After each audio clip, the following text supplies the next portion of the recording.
que me davam um voto de confiança e abriam as portas. Um dos lugares onde eu mais gostei de trabalhar foi em Mogi das Cruzes, né? Eu ia de trem, era antes do trem espanhol, do Covas, portanto não tinha janela, não tinha porta, e pegava-se o trem em movimento, assim, né? Bom, e aí, a minha aula era sexta-noite e sábado de manhã. Voltar era perda de tempo, assim, então meio que dormia-se onde, né? Onde dava, assim, a faculdade disponibilizava lá uns colchonetes, uns negócios e tal. Claro. A gente saía com a galera depois na sexta-feira, e aí, sábado de manhã, tinha aula. Os caras chegavam de óculos escuro, né? Mas já, sábado de manhã com a galera que não dormiu de sexta para sábado, né? Bom, primeiro dia de aula, cheguei ali, e ali tinha um cenário semelhante a esse que você falou, né? Quer dizer, bom, tô aqui para responder a chamada, óculos escuro, vou me recostar, vou dormir e tal, né? Não rolou para eles desse jeito, né? Falei, velho, vamos me dar aqui teu óculos, vem cá, vamos lá. Fazer o seguinte, você me dá 15 minutos de crédito e a gente brinca assim, 15 minutos. Se eu não merecer a tua confiança, eu não te reprovo por falta, não precisa mais vir, vai dormir em casa, show de bola. Não vou fazer chamada, vim aqui para responder chamada, é bobagem. Agora, 15 minutos, se eu te seduzir, aí você vem para jogar o meu jogo bacana. Nossa, eu nunca tive, ao longo da minha trajetória, alunos tão encantados, tão motivados, com tanta sede, com tanto tesão para aprender, quanto eu tive nas aulas de sábado em Mogi das Cruzes. Nossa, sábado é puxado mesmo, tem que ser um professor muito pica. Mas é aquilo que ele fez, ele tirou aquela questão de o cara ser obrigado a estar ali. É verdade. E aí ele foi porque ele queria. Isso daí, acho que... Bom, é que eu sei que o professor tem algumas ferramentas para resolver um problema como esse, mas no fim das contas, o aluno que não quer aprender não vai aprender. Não tem muito o que fazer. Não. Se ele tiver determinado a resistir, pode trazer quem quiser. Aí não tem o que fazer. Porque ele não te dá nem os 15 minutos. A gente precisa ter o crédito. Porque no crédito de 15 minutos, você tem a chance de jogar 3 ou 4 iscas para dizer, velho, você tá pagando, você já tá aí, o dinheiro é teu. Assim, não aprender é jogar o dinheiro no lixo. Então, e se bobear, rola um aprendizado saboroso, legal, bacana e tal. E assim, costuma funcionar quase sempre, mas quando o cara não te dá o crédito, não tem o que fazer. Mas aí esse não volta, porque você não vai fazer chamada, você vai aprovar o cara por frequência. Então, o cara não volta mais. Mas, assim, pelo menos não atrapalha. Felizmente, eu nunca tive problema, na verdade. Foi muito legal. E o que você acha da escola como instituição hoje em dia? Por exemplo, eu não gostava de estudar. Eu não gostei do meu período na escola. Não foi um período muito agradável pra mim. E muito pelo que você falou. Porque eu não queria estar ali. Tipo, eu sentia que eu era forçado a aprender algo que eu não estava interessado. Então, aquilo me dá um sentimento muito ruim de ser forçado a fazer algo que eu travo, eu não consigo fazer. Então eu tive uma experiência frustrante durante a escola, e eu acho que isso é muito atribuído pelo formato da escola em si mesmo, né? A gente tá meio ultrapassado. Como que você enxerga isso? Você enxerga algum jeito da gente melhorar? Tem muitos, né? Aí eu acho que são vários os problemas, né? Eu penso que, em primeiro lugar, de fato, a educação ela não pode trabalhar só com aquilo que previamente interessa ao aluno. Por quê? Porque o aluno tem que, de certa forma, descobrir interesses no processo. Interesses que ele não poderia ter, porque ele não tinha condição. Mas a escola mostra, olha, isso aqui que você ainda não sabe que é legal, veja como é legal. Então, nesse sentido, há um processo de descoberta que a escola tem que patrocinar. Ponto número 2. Um dos papéis da escola, na minha opinião, é permitir uma descoberta de si, né?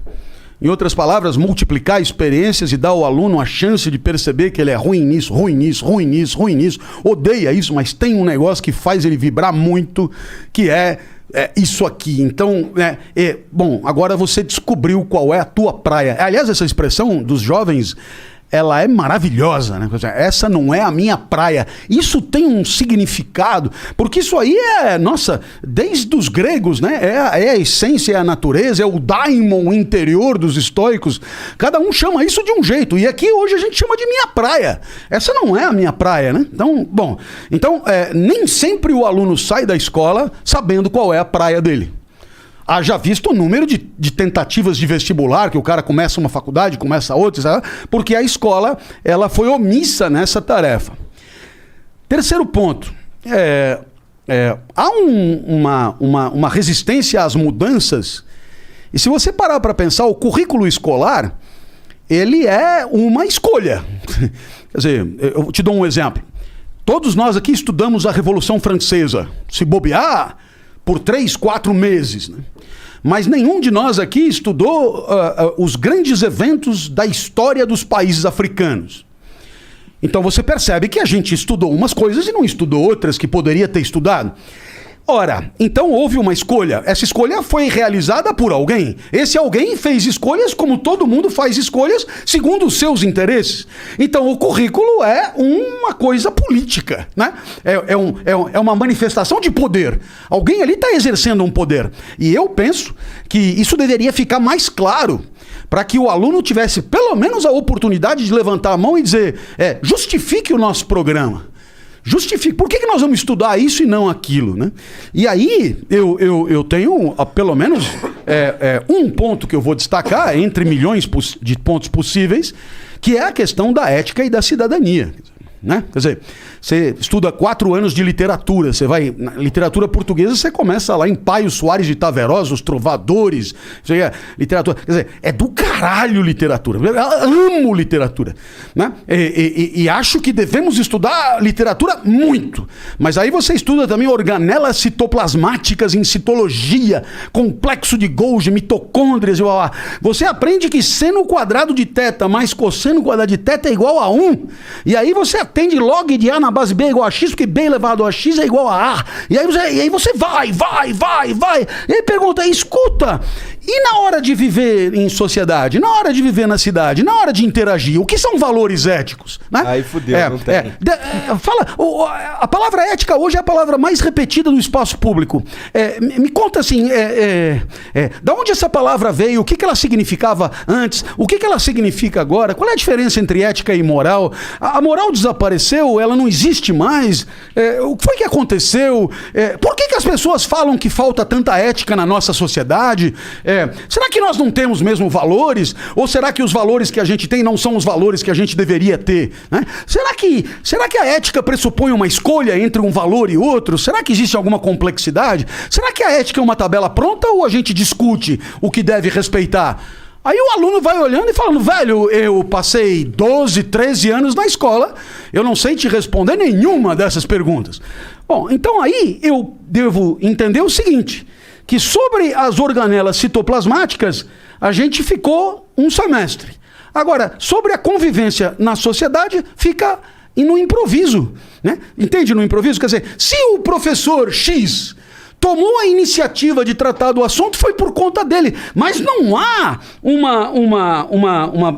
eu diria, uma perspectiva sistemática, organizada, institucionalizada de ensino dessas questões, que são questões reconhecidas por todos como fundamentais. Quer dizer, né? Porque o brasileiro é assim mesmo e tal, e ninguém olha. Bom, peraí, costuma-se dizer, né?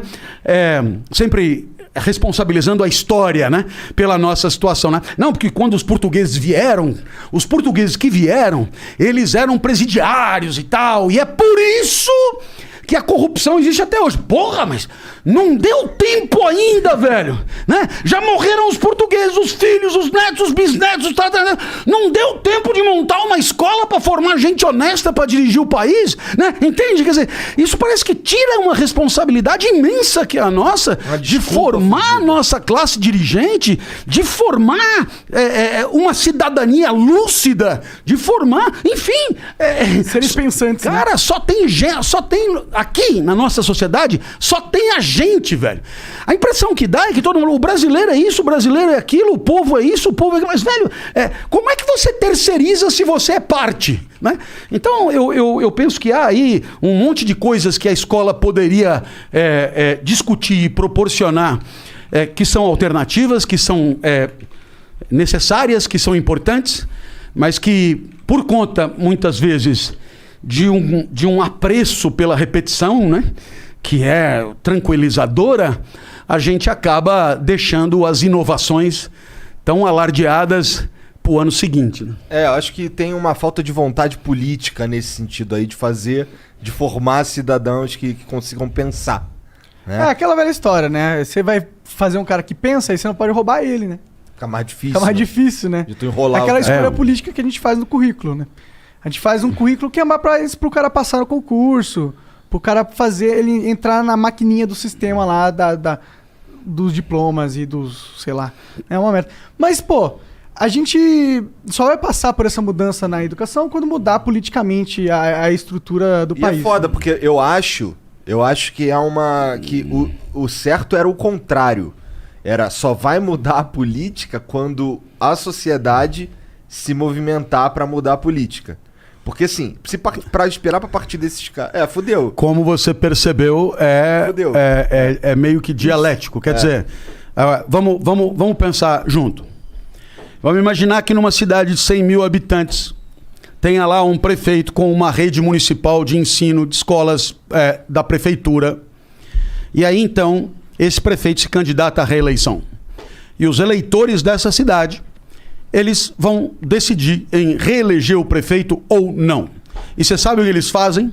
Eles vão visitar as escolas para verificar as condições reais de ensino. Eles se interessam pelo desempenho dos alunos, né? Eles se interessam pela efetiva implementação das estratégias pedagógicas. Eles se interessam pelo resultado dos alunos ali nos exames nacionais. Eles se interessam. Aí eles vão, analisando tudo, eles dizem: olha, poderia ter sido melhor, mas reconhecemos que o prefeito deu a isso uma importância muito grande e, portanto, ele merecerá o nosso crédito para mais 4 anos, desde que prometa superar esses 4 primeiros anos, porque nós vamos voltar e vamos reavaliar a escola, a educação e o desempenho dos alunos para poder dar ou não voto.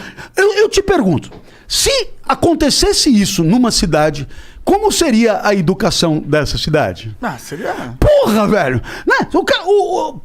Nossa, o professor ganharia pra caralho! Teria laboratórios, teria biblioteca, teria condições, as escolas trariam pedagogos estrangeiros. Velho, por quê? Porque o critério pra eu me reeleger é a educação. Então, velho, nós vamos deixar isso aqui um brinco, né? Eu te pergunto, se isso não acontece, por que será? Porque é um tema irrelevante. Em outras palavras, por que a escola importa? Porque é um lugar onde eu deixo a criança enquanto eu estou trabalhando. Então, esse é o limite da coisa. Eu tenho que deixar em algum lugar. Agora, o que acontece lá dentro... Caguei. Até porque... talvez nem tenha condição muito de avaliar e não tenho saco também de fuçar. Não é a minha praia. Foda-se. O fato é que ele fica lá, se bobear, ele come, ele se diverte. Já tá bom demais. E aí é claro, o profissional da política, ele que luta pelo poder, ele que luta dentro de um jogo por aumentar o poder que tem, ele que luta, como aliás em qualquer ramo, por subir na carreira, ele vai observar o que é sensível, o que é efetivamente relevante na hora de votar. E ele sabe fazer isso, porque para isso ele gasta com pesquisa e tal. E ele diz, olha, escola, né? Eu acho que o que importa é segurança mesmo. Nós vamos, perto da eleição, botar guarda em tudo que é esquerda. esquina e bababá, e aí sim vai ser mais efetivo para conseguir me reeleger. Então, você percebe que é um negócio muito pois é, porque se a sociedade for outra, a educação será outra. Se a educação for outra, a sociedade será outra. E o que acontece hoje é que a gente não sabe muito bem por que as coisas começaram, porque a nossa educação pública já foi bem melhor do que né? A gente não sabe muito bem o que levou a essa deterioração. Eu não sou um especialista disso, né? Mas o certo é que um diretor de escola na década de 50 do século passado ganhava o equivalente a um desembargador. Hoje provavelmente ganhe 10 vezes menos. Então a sociedade foi aceitando uma diminuição de qualidade do corpo docente, das condições materiais de estudo e assim por diante. E aí, é claro, os políticos souberam interpretar isso de forma a direcionar seus esforços, as verbas públicas, né, as políticas públicas para outros setores que não são a educação. É um pouco como eu entendo isso. Um pouco triste, mas real, né? Tu tava citando um monte de pensador aí antes, Kant, blá blá blá. Nietzsche. Qual que é o teu favorito? É o Kant, eu imagino. Então, olha, assim, eu sou muito fã